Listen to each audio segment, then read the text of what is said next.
1/4 cup regular রান্নার তেল দিয়ে নিচ্ছি। তেলটা একটু গরম করে নিব।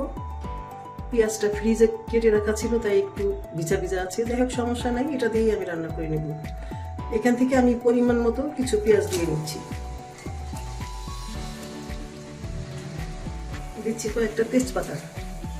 এবারে দারচিনিটা দিয়ে দেবো।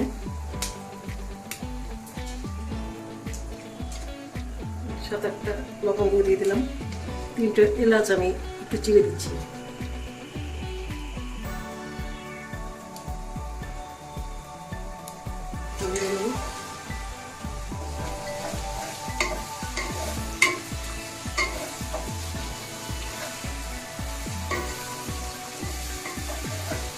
গরুর গোশ আসলে যেভাবে খুশি সেভাবে রান্না করলে ভালো লাগে, তবে একটু সিস্টেমের মধ্যে রেখে রান্না করলে সেই খাবারটা অনেক বেশি সুস্বাদু হয়।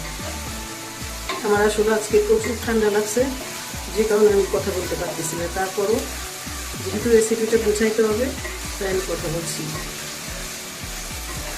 এটাকে আমি একেবারে একটু নরম করে নেবো ভেজে পেঁয়াজগুলোকে।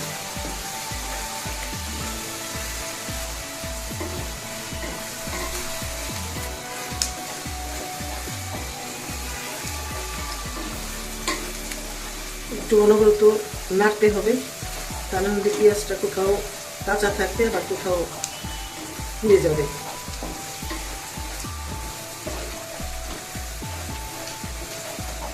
প্রায় নরম হয়ে আসছে। এখন আমি পরিমাণ মতো লবণ দিয়ে দিচ্ছি।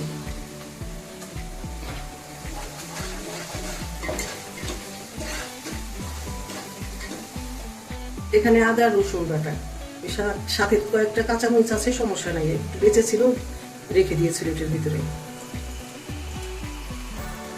জিরা বাটা 2 টেবিল চামচ হবে। আরো একটু আদা বাটা দিয়ে দিচ্ছি, আর একটু রসুন বাটাও দিয়ে দিচ্ছি, কারণ গরুর গোশে একটু রসুন বাটাটা বেশি হলে ভালো হয়। 1.5 থেকে 2 টেবিল চামচ পরিমাণ ধনিয়ার গুঁড়া দিলাম। 3 টেবিল চামচ পরিমাণ দিলাম হলো শুকনো মরিচের গুঁড়া। শুধু ঝালটা যে যেমন খায় তেমনই দিতে হবে। 1 টেবিল চামচ পরিমাণ আমি এখানে হলুদের গুঁড়া দিয়ে দিচ্ছি। এবার সব নেড়ে চেড়ে কষিয়ে নেব।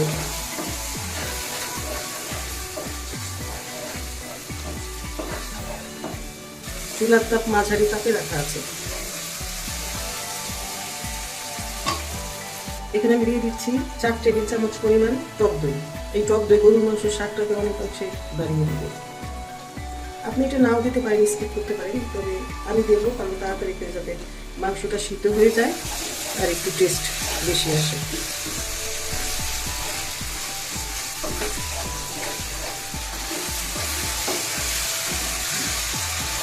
মশলাটা প্রায় কষিয়ে নেওয়া হয়ে আসছে।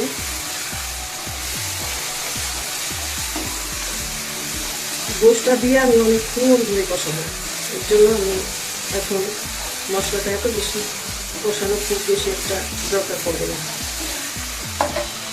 গোলগুলো এখন দিয়ে দেবো। পর্যায়ে দিতেও পারেন, আবার একসঙ্গে দিতে পারেন।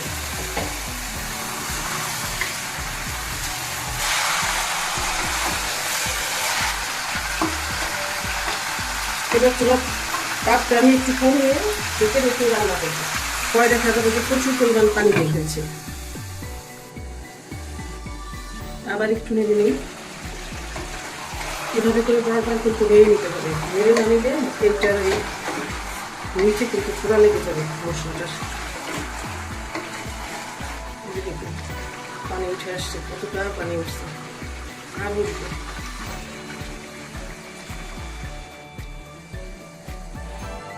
আবার একটু নেড়ে নিই। দেখুন কতটা পানি উঠে গেছে।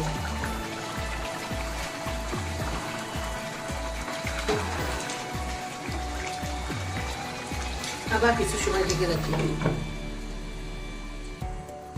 আবার একটু নেড়ে নিই।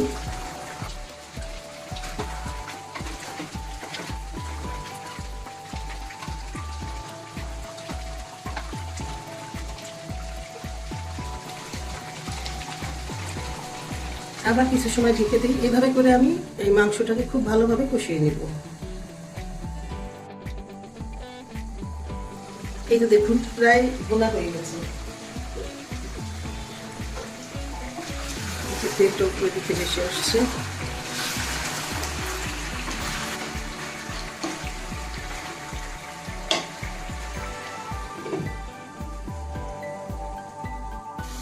যে গোশটা ভুনা করা হলো গরুর গোশ, তার মধ্যে আলুর টুকরাগুলো দিয়ে দিব। এর জন্য এই আলুটাকে উল্টিয়ে পাল্টিয়ে ব্রাউন কালার করে ভেজে নেওয়া হচ্ছে। এটাতে গরুর গোশটা খেতে অনেক মজার হবে।